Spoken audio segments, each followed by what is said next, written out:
Welcome everyone. We were excited to give this presentation for a lot of reasons. I'm so happy that you're here today. This is a topic that is near and dear to our heart and our roles as running Padgett, which we will love to tell you about in a second. My name is Jeff Phillips. We'll be doing some introductions here in a second. Who is this for? Who this is for is any owner of a tax practice or an accounting practice who wants to scale and is having frustrations, and there's a lot of them, about that are holding you back from scaling to build the firm of your dreams. It's also for anyone who's employed by someone else, currently employed but has dreams of starting a firm. You know, if you apply to either one of those, we're so happy that you're here. We want to speak to you and the concerns that you have. But there is a missing piece to this title, though, I will tell you. It's not only do we want firms, especially, and this comes straight from how we work at Padgett, but we want people to not only have $1 million practices and then some, but we want them to have a life. So a better title might have been how to build $1 million practice and have a life while doing it. You know, what good is this firm to you if you're miserable? And Roger and I understand how to get to that point because of our professional backgrounds, because we've both done it, and because we run Padgett that has firms all over North America who are also doing that, but more on that later. So we're excited to bring this topic to you. And the last thing I'll tell you is that Roger and I have a very collaborative presentation style, right? We don't know where some of these things are going to go, and I think that's a lot of fun because we want to dig deep and do deep dives on some of the topics and the key moves to get you to $1 million. So please ask questions. We want to engage you. We want you to get a ton of value out of this presentation. So we will crosstalk here. This is there's slides, but this is unscripted because that's the way we love to present, and it's part of who we are. So just a quick introduction. My name is Jeff Phillips. I'm the CEO of Padgett, and my professional background is I started a company called Accounting Fly, which is a recruitment firm serving the CPA industry, and was there for over 12 years. I've got a background in the .com world. I worked at Monster.com in sales roles. So I'm not an accountant, but I have a deep understanding of starting and scaling businesses. If there's an issue with running a business, believe me, I have experienced it. If there's a mistake that can be made, I have made it. I've learned from it. I'm so proud to be the CEO of Padgett and to help the hundreds of small firm owners around the United States and Canada who are a part of our network. And in my role at Padgett is to guide the company through strategic decisions and the marketing and branding that we do, and to connect with people like you to help you see the benefits of Padgett. Roger, I'm going to bring you in. Roger, my partner at Padgett. Introduce yourself and give us your background. I'm happy to, and thanks for everyone for joining us today. Yes, I'm Roger Harris. I'm president of Padgett, and I have been with Padgett. If you can't tell from the picture, you'll notice as I put my reading glasses on and off that I have kind of up there in age and have done this for many years. I have been part of Padgett for over 40 years. I did run the largest firm in Padgett before moving to the corporate side and working in the training and supporting of our offices. And yes, Jeff and I are going to be kind of all over the place because what we're doing is talking to you about something that we talk to our people about every day. And every time we start this discussion, something new pops in our minds. And so we kind of jump off into what we think is the most current topic. In fact, we actually have a training class going on now for new office owners that I was with part of yesterday. So that's fresh on my mind. So we'll do the best we can to stay on our outline and our slides, but we'll always try to keep it relevant. But we're excited about it because it may be hard to start thinking about the future in the tax business. You may be wondering, do I even want to be in the tax business? But if I am, let's be successful at it. And successful is, as Jeff pointed out, it's monetary, but it's also work-life balance. That again, referring back to what I said yesterday, if you're here to work 90 hours a week, I question why you're here, because that's not who we are as a company, and that's not where we think we need to be. We need to find a way to be successful and maintain a proper work-life balance. So hopefully we'll be able to work you through that over the next hour and help you chart a little different direction. So again, we're excited to be here and look forward to the next 50 minutes or whatever we have left. Me too. Thank you, Roger. And I just want to thank Padgett, our sponsor for today's webinar, and my employer as well as Rogers. Yeah. Um, uh, just a shout out to Padgett. Sometimes I introduce it in my circles in the accounting industry. Padgett's the biggest company in the accounting industry you might not have heard of. But for over 50 years, Padgett has helped accounting firm owners succeed and have a life running their accounting businesses. We are set up like a franchise organization where there's a franchisor central office. We're the leaders of that organization, and we have over 300 independently owned offices in the United States and Canada. Those offices are independently owned accounting firms, fully owned and managed by the people that own them, and they serve the small business needs across the US and Canada: tax, accounting, payroll, advisory. And why in the world would a firm want to convert their firm into a franchise like Padgett? Question I get on a daily basis. But in the corporate office, our primary mission is supporting and growing the owner.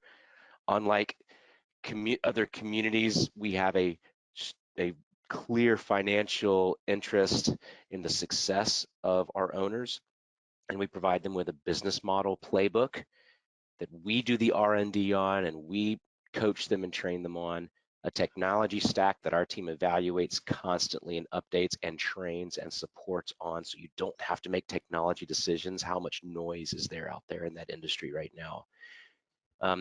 A true community so that you never go through this process alone.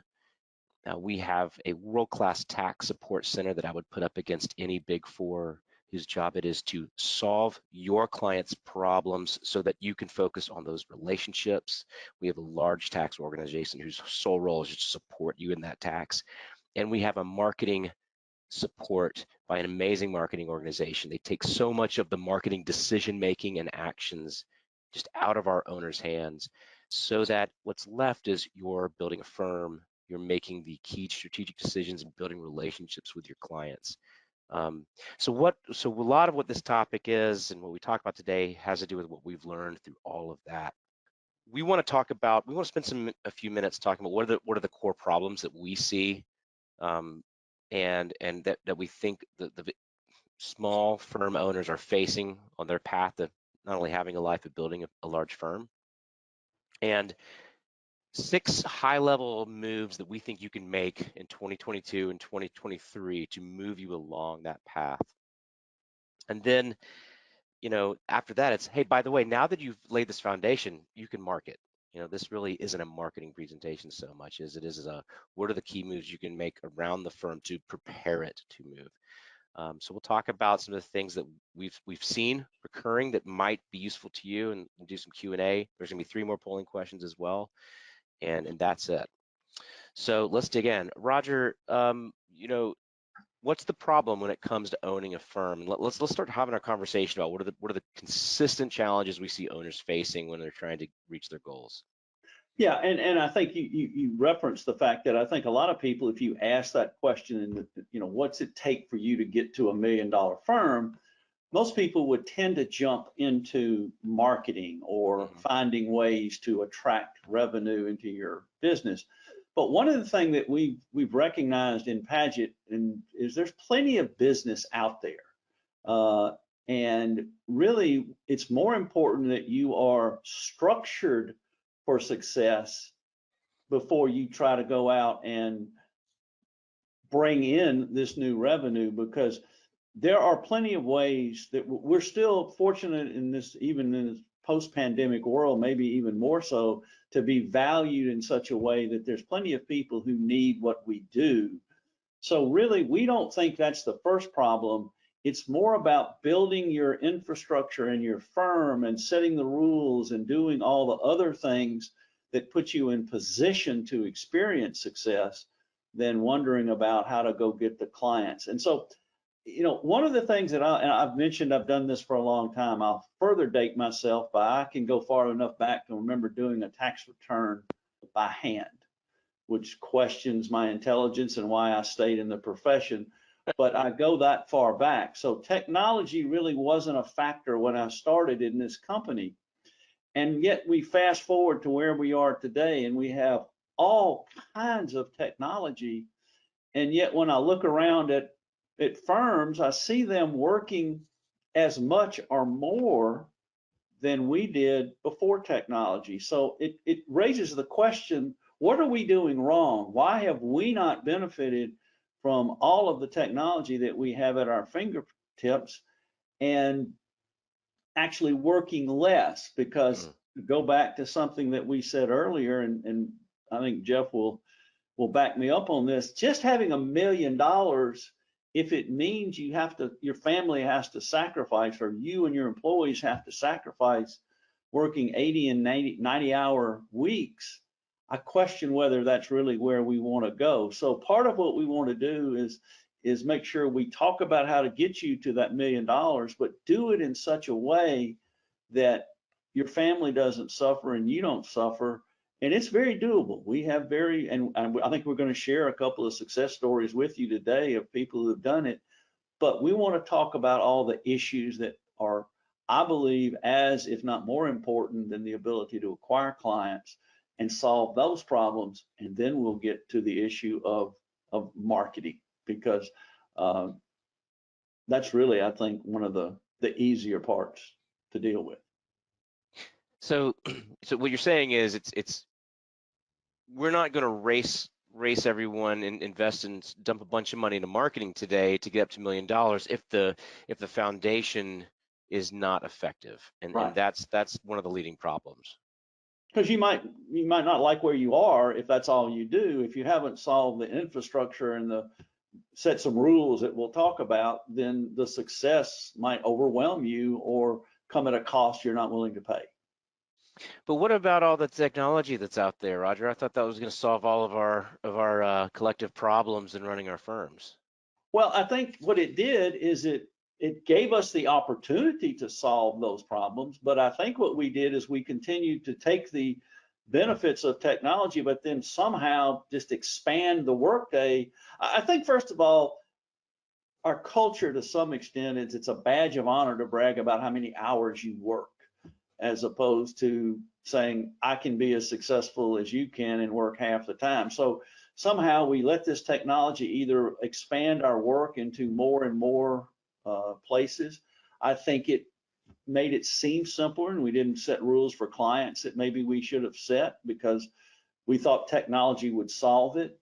And sometimes we spend all this extra time on, you mentioned it, what technology do I use today? Because something's going to be new tomorrow. And, we've just found a way to not realize the benefits of technology. And we still find, and I understand tax laws have gotten more complicated and all those things are true.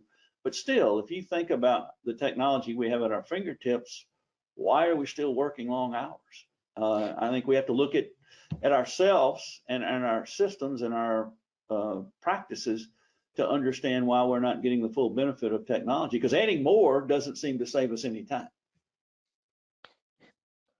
My take on this is that there is the technology there to make us more efficient, but at the same time we are all still working, or there's a lot of owners that are still working the badge of honor hours and getting stuck in the weeds, and we know that that's a problem when it comes to getting to a seven-figure firm, because the way we've set ourselves up, you know, if you're the best tax preparer and lead technician inside your firm, first of all, congratulations. But secondly, that's not your highest and best use in running the firm. And so one of the problems that we're seeing across the entire industry is the the, the hardest working person inside the firm, and the person that is carrying the heaviest load of technical, tactical day-to-day work is the owner. I understand how we got there, but like that doesn't feel very good, right? And you're almost buried in work. How in the world is anyone going to ever dig out of that problem to make enough time to change anything? And so there's a lot of frustration by owners, I think, right now because of that problem.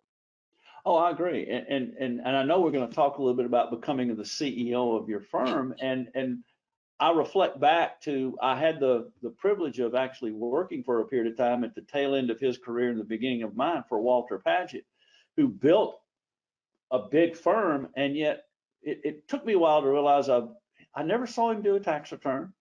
I never saw him to do any accounting, but what he recognized as his role was to run a firm that did tax returns and did accounting. And it didn't require him to do it. He had the expertise, he had the knowledge, he was always there, but he recognized that his real value was not doing the work, but managing a company that did the work and had the proper technology and rules and staffing to be successful in doing that. And that's, I didn't recognize it probably at the time. I think I probably wondered, well, what's he do all day? You know, well, I'm in here doing all the work. What's Mr. Padgett doing? And I came to realize he was actually doing the important stuff. Well, he was building the system and not being the system. So I think us voluntarily taking on the role as being our own system inside a firm is a massive roadblock to success, and it doesn't feel great either. And I love your stories about Walter Padgett, because he had this figured out and taught it to you, which is how you built such a large firm in our network and now coach all of our owners. And I don't see marketing as a problem at all. There's No. 31 million small businesses in America, and there's a high demand for accounting services, never been higher. I think the problems are sort of how we structure ourselves. What are you seeing as far as a problem, Roger, around pricing? I think at times, and this is uh, I'm sure there's exceptions to any rule, but universally across the industry, I think at times we undervalue our services and our value to our clients. You know, there's been a big push to get away from hourly pricing to more value pricing to try to recognize what we're really worth. Because again, you're going to have to address what you charge if you want to build a firm and not put in hours, because we can't change the hours that we work, but we can change the return we get in those hours that we work. And that's going to require us to bill and charge properly for things that we do, and mostly more importantly, things that we know. Our knowledge is, I think, our most important asset to our customers. They come to us for our knowledge and our experiences, and at times I feel like we just give that away at a discounted price, and therefore we're working longer and harder to recover what we've given away. So one of the key components to having $1 million firm is that you price properly, and that means you won't be there for everybody. You will be too expensive for some. And I think today our problem is we're probably cheaper than we should be because we want to appeal to a broader base of customers, and we're going to talk about clients, but we have to be consistent in our pricing, and we have to be modern in our pricing and price for what we're worth, not what we do. Do you think it's a problem that we are not saying no enough to prospective clients or current clients? Oh, I think there's definite situations where that's the case, and we're always caught in this. I mean, I had a call the other day from one of our office owners say, "I've got this chance to do this, and I don't know if I should." And I said, "Well, at what price would that worry go away, and you would be very comfortable doing it?" And he thought for a minute, and he gave me the price. I said, "Well, there's your answer. If you price the work at that level, you're accepting whatever the answer is, and you're happy. You either get paid what you're worth to do it, or you don't have to do it. You can live with both of those decisions. What you can't live with is doing it for less than it's worth, and you're unhappy doing it." So we need to go through that exercise every time. Do I want this work? And if so, what do I need to charge for it for me to feel comfortable doing it? And as long as you price it that way, you can accept either answer, yes or no. I just think we're afraid of no, and sometimes no is the right answer. I think it's becoming more problematic that we don't say no enough. Mhm. And one of the problems that is part of the larger problem is everyone's feeling the pain around hiring and keeping people. That was a problem 10 years ago. It Sure. seems like it's getting worse. And I think there's a lot of frustration among owners right now because they can't find good people. Their Our turnover is high. Firms under $20 million in revenue are having about a 20% turnover, meaning 20% of my accounting staff is leaving every year. It's hard to replace them. I'm working so hard being a technician inside my business that I'm not investing in training or relationship building um, or developing my people, and so they leave. And so there's a lot of problems around human capital. We see them at Padgett. What's your take on the problem around people? Well, I think the pandemic, I think, finally brought the hiring problem to a place where we all now are seeing it differently. For I guess my entire career, we always operated in the model that we had a firm, people came to the office, they sat in an office, they worked long hours. Pandemic, we learned we could work in remote. And now the industry is faced with challenges of, do we bring people back? How do we work in a remote environment?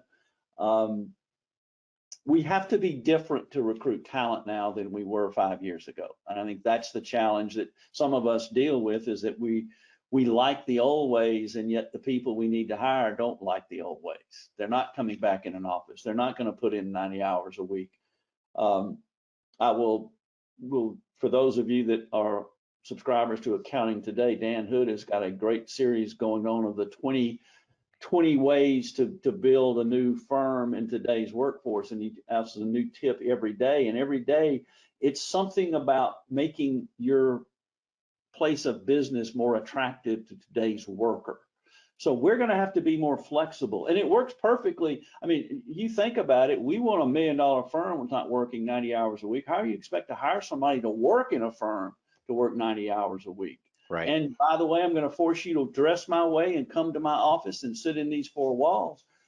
So yes, it's a challenging time, but we can make it more challenging if we don't change with the times and find ways. And Jeff, you're the expert in this with Accounting Fly, but we have to be more flexible in how we allow our staff to work, because our staff is going to be a big contributor to our success. And we need them invested in us, happy with us, wanting to stay with us and wanting us to be successful. And that means we have to change the way we've operated for many of us for most of our career. It's just, you may not like it, but it's just a fact of life.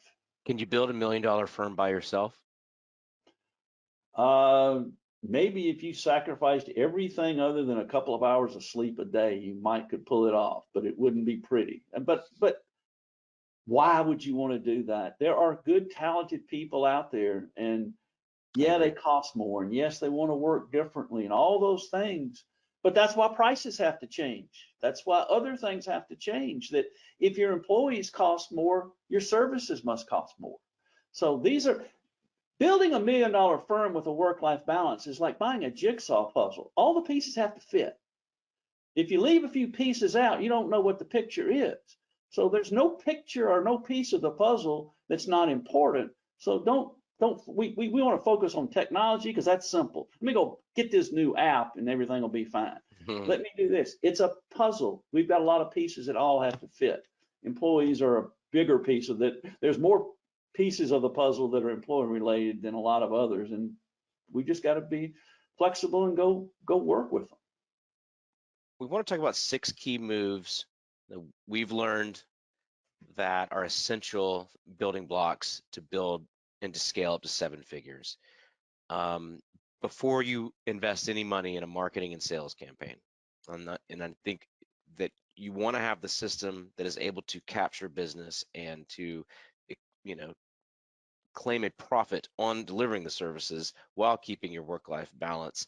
And so where do we go from there? And I think it starts with, as we mentioned a minute ago, is move from the technician in your business to the leader of the system. There's a wonderful quote that helped me in building my 7-figure business, was that the CEO doesn't solve every problem in the business.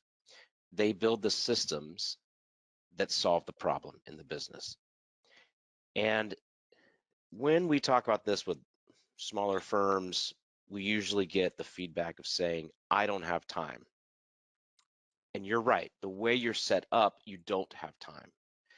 I remember in the most challenging days of building my company, um, that's in the recruitment space, that I had a coach. I hired a coach, and it was a lot of money. It was the best money I ever spent.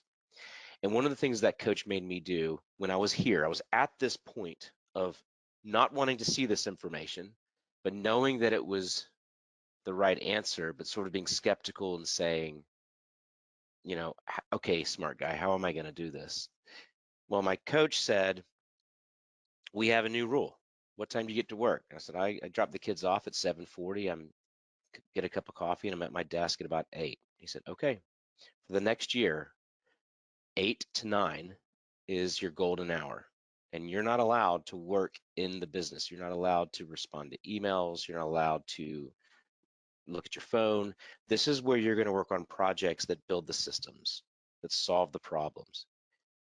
And you want to know something wild, Roger? It was, I've told you the story many times, but the growth of that business became a slog until about the time I started making this decision about that hour a day. By the way, that hour a day became 2 hours a day, it became 3 hours a day, and then it began to start to look like a system. And I don't even work in that business anymore. And it's growing at 40% a year because of the system that I built during that time.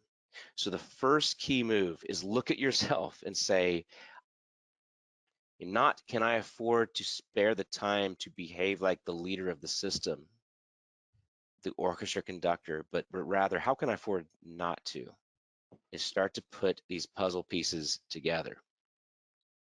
I'm sure you have your own story, Roger, but talk to us about how we can move from a technician to a CEO. Yeah, because we get into the problem of not being the CEO naturally in this profession. When you start from the beginning, you are the one that does everything. I mean, most of us started and we had to build our firm. And so we had to be the tax preparer, we had to be the consultant, we had to be everything. And we never pivoted to that point of saying, I can no longer be the tax preparer, I have to become the CEO. And then it changes, your mentality has to change. And I'll use one example that we see all the times in our Padgett offices, and I'm sure you're guilty of it as well. You try to transition away, you hire people to prepare taxes, but then they come to you with an issue, and because of the pressure and everything around you, you go, well, here, let me just fix it because I can fix it in 30 seconds, as opposed to coaching your employee and sending them back with it, which takes longer, but it pays bigger dividends because then you're building up better people and you're making the system, but we tend to just jump in and fix it ourselves. So it's a pivot that we all had to make. Some made it, some didn't. But again, going back to Mr. Padgett, he made that pivot and built a very successful company that's gone for 50 years and has hundreds of locations across the country. And he didn't do it by being the best tax preparer in the country or being the best advisor. He built a company and had a system. So you're going to have to make that pivot. It's not bad that you got here. What's bad is you continue to stay here and don't make this pivot, because otherwise you are going to restrict your ability to grow, because you become everything has to come through you. You have to not be the bottleneck. Yeah, that's what we hear from owners all the time, right? Is I am the bottleneck, and it's smart, brilliant, competent owners. This is not an easy thing to figure out, but it does take this mindset shift. Um, you made me think about Walter Padgett when you telling that story. I mean, did Walter Padgett, when you were working for him, do the tax work and go visit the clients? What was he doing? Well, he had obviously at some point, just as we did when we started our firm. But no, he made damn sure we followed the system. I mean, to a point of, I mean, you could lose your job if you didn't do it his way. He was this, look, you go back a few years, you could you could be a little firmer in the way you treated employees than we can today. But he came to work every day to ensure that everybody that worked for him followed his system and did it his way. And obviously, he had the ability if you needed help with tax returns. He had the ability to help you if you needed with accounting.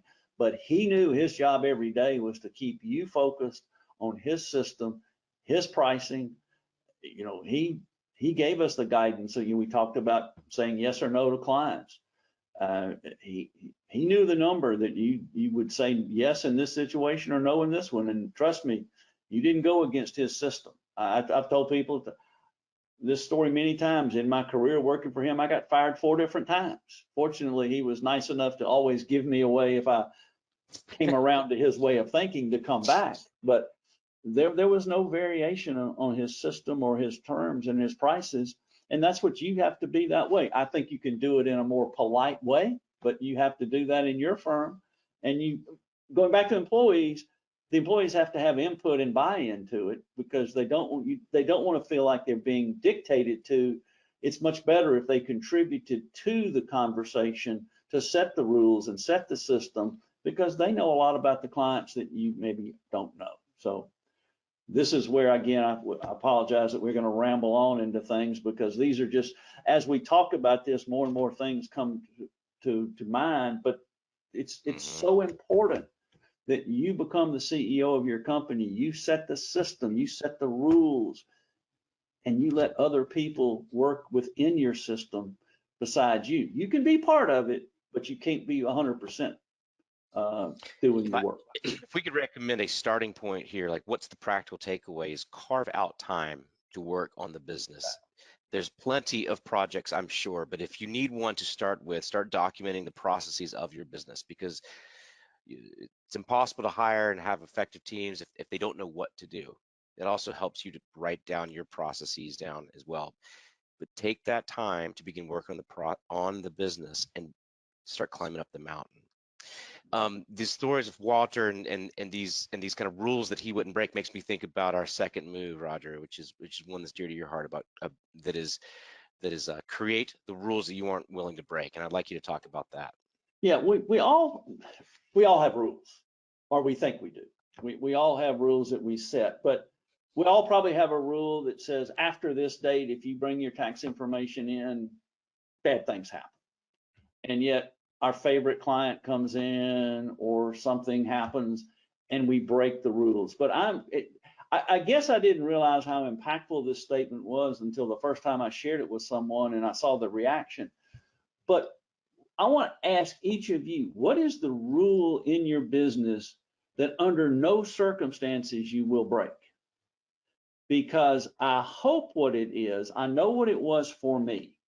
I started my practice with young children, and it was important to me to not only be successful in business, but to have a good family life at home and to be involved with my children as they grew up. So my rule was nothing in my business would ever interfere with that. And what it did is it focused my thinking on everything else that I had to do in my business against that rule. And was the request from an employee, was the request from a client, was the need for money, was it something that I could do without breaking this rule? Because you got to have at least one rule that you won't break. We have a lot of rules that we break, and therefore they don't become rules, they become guidelines. And at times I think we're afraid to set these rules. We're afraid that our clients will react to them in a negative way and go find somewhere else to get their services. These clients follow rules everywhere else in their life. And yet we're afraid to hold them accountable for our rules. I'm big at giving examples, some they're better than others, but the one that I give when it comes to this is every client that won't follow your rules in your tax practice, they won't bring the work when you need it, they won't do something you tell them to do, all of those rules that you set that they break, you believe that's just who they are. But I guarantee you, if their trash is picked up on Thursdays and they have to roll the trash cart to the street, they roll it to the street every Thursday because they know the garbage man ain't coming back on Friday to get it. If it's not there on Thursday, that garbage has to be rolled back to the house. So These people are used to following rules when they know there are rules. We've put out rules, but they're not really rules. So the first thing I would ask you, and it's going to be different for all of you, but you need to sit back and reflect. What are the rules or rule, at least one in your firm that cannot be broken? Because that will set in motion every other change that's necessary to be successful. It will Hmm. make you look at what you charge. It'll make you look at your clients. It'll make you look at your staff. It'll make you look at everything in light of how they need to follow this rule. And the last thing I'll say is, while it's important that you have the rule, it's more important that your employees know the rule and your clients also know the rule, because keeping it to yourself won't be as successful. It's amazing what it'll do if you set this rule and then stick to it and don't allow others to change your rule. You got to have at least one you won't break. One I'd like you to make in your firm is the next key move, which is make your pricing a system. Roger, I'm sure you know firms that maybe set their pricing in 1993 and have barely adjusted since then. Yeah. We cannot live like that anymore. And one of the key ways to get to 7 figures and to generate margin inside this business is to treat pricing as an evolving system that is updated every year. We recommend May, when you get through tax season and you're at your highest peak of value, this is the time to increase your price. You don't want to wait 5 years to increase your price, because then the price increase would be so substantial that it almost feels jarring to receive it. But what is the minimum price increase that you can continue raising your prices each year that's fair to you, reasonable to your clients, and justifies your value? If you're behind on this, this is a great thing to work on in that golden hour where you're working on your business. But look at your pricing not as a static thing, but as a dynamic thing that is constantly updated. It's a really good time of year before we jump into another busy season to evaluate where you're at. And I can promise you, as a rule, you're probably underpriced. Not to mention the fact that we're in an inflationary period, and you ought to be adaptive to that. So be thinking about pricing as a system that you can do. Now, Roger, I want you to take the next one, which is our fourth move, and we're going to talk about our client list. So how do we need to be thinking about clients in our path to a $2 million firm? Well, it starts, with that rule that you won't break. That means some of your clients aren't going to be clients anymore, because whatever the rule is, they won't follow it. And therefore, you need to get rid of them and bring in other clients that will follow it. So the first thing is, every year you should look at your client list. They're going to be, I think it's probably a normal practice in our business that we kind of churn out some of the worst clients, because we know we can get better ones and new ones that are priced better, follow rules better, all those sorts of things. It should be an annual exercise that you look at your client list and determine who will not follow your rules, pay your prices, do whatever's necessary, get rid of them and replace them with others. This is a perfect place to bring in your employees, because they know probably firsthand, they're doing the work, who the good clients are and who the bad clients are. Make sure you get input from them. Ask them, what are the 2 or 3 clients that are taking the most of your time? And then when you look at their fee structure, you're probably going to find out they're not paying you enough to be in that position. Something you have to do. Because again, I keep coming back to, there is plenty of work out there. You got to get a client list that falls within your rules and pays you what you're worth, if you want to ultimately be successful and have proper work-life balance. And I think pruning clients is a system as well that we ought to follow. The process of moving on clients that are no longer serving our needs. I love what you said about your staff being able to identify those clients, but also, if pricing is a system, let's continually update our prices. And if that makes you lose clients, but that pricing helps you become more profitable, and if we have a few less clients, but we're making more money, I don't see how that's ever a bad thing. No, if you're not too expensive for some clients, you're too cheap for all of them.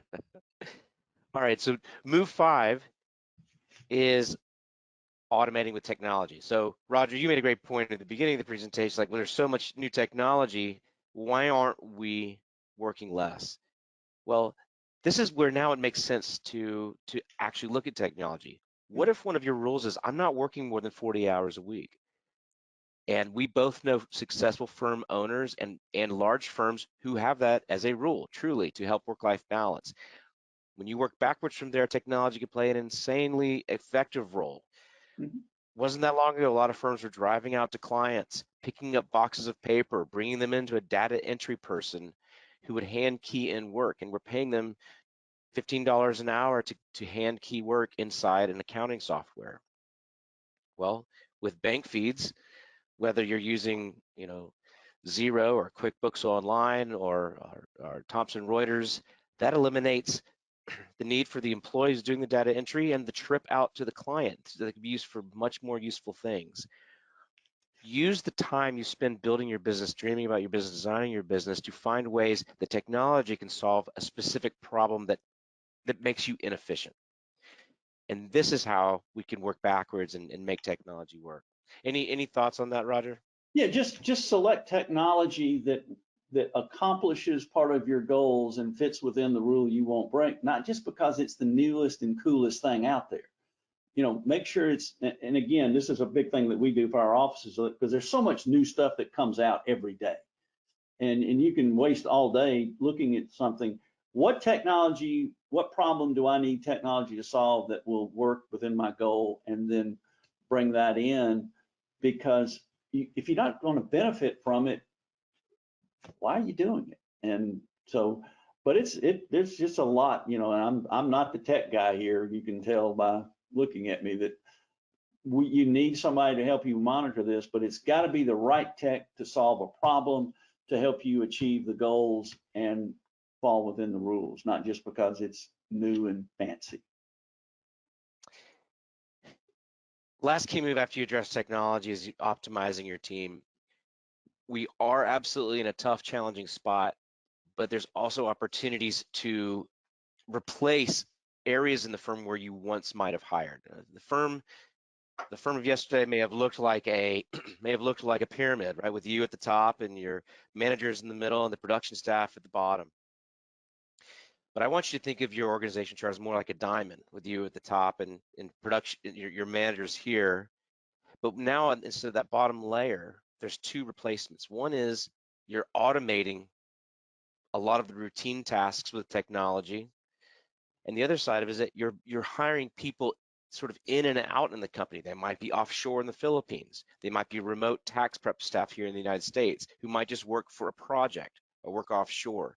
There's a lot of creative ways to build your firm and scale. And so technology is one leg of the stool, and seasonal or offshore talent is another leg for sure. And the biggest tip I can give you after spending 12 years in just advising firms around keeping people is survey your staff frequently. Find out what's working for them, what's not working for them. I know CPA firms that survey their staff every single week and ask them, are you engaged with your work? How's your work-life balance? And all it does is the people that might be struggling with something will raise their hand and say, here's the issue. And then you and your leadership team can solve that issue one by one and make smarter policy decisions for the firm. The objective here is to keep your best people.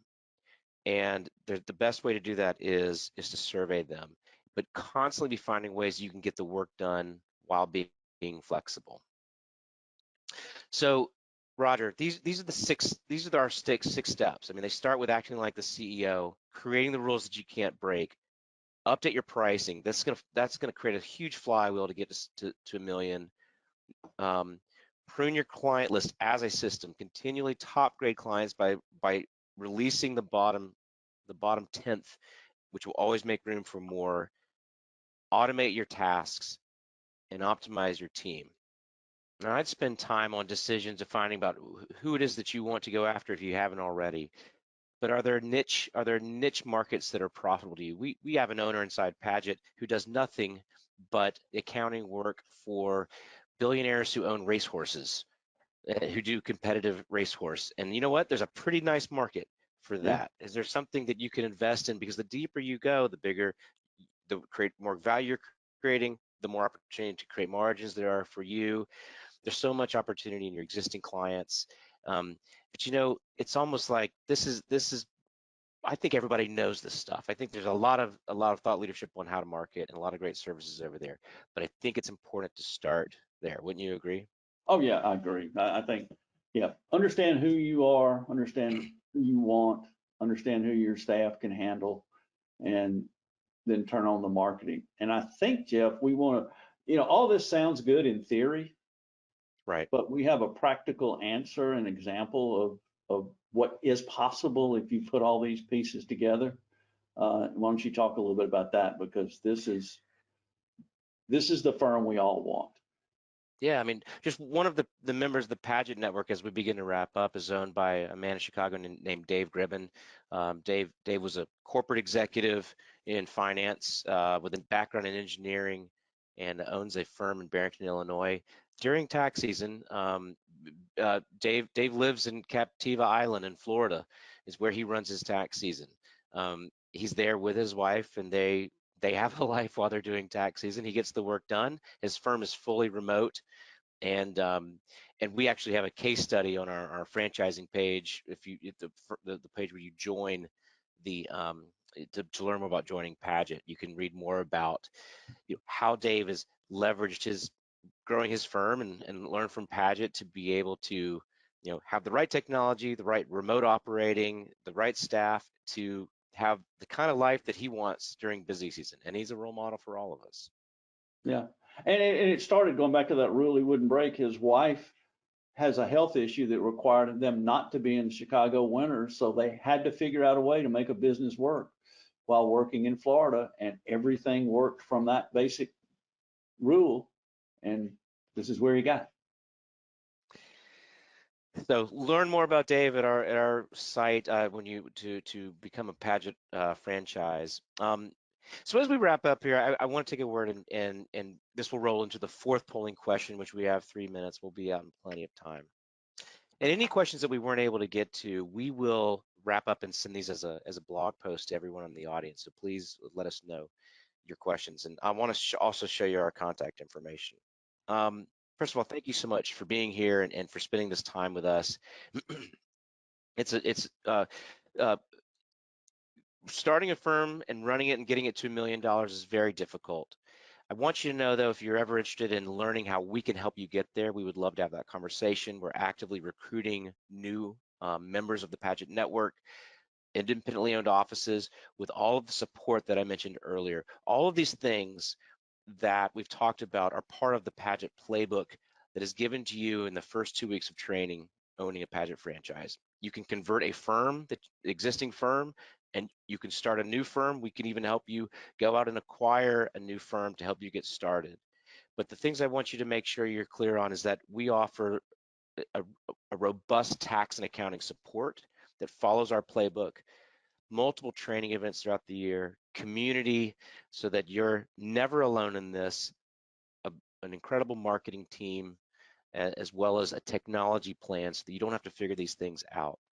This is a tough business to be in. Our firms are more profitable than their peers by location, and we are outgrowing firms our size across the United States and Canada.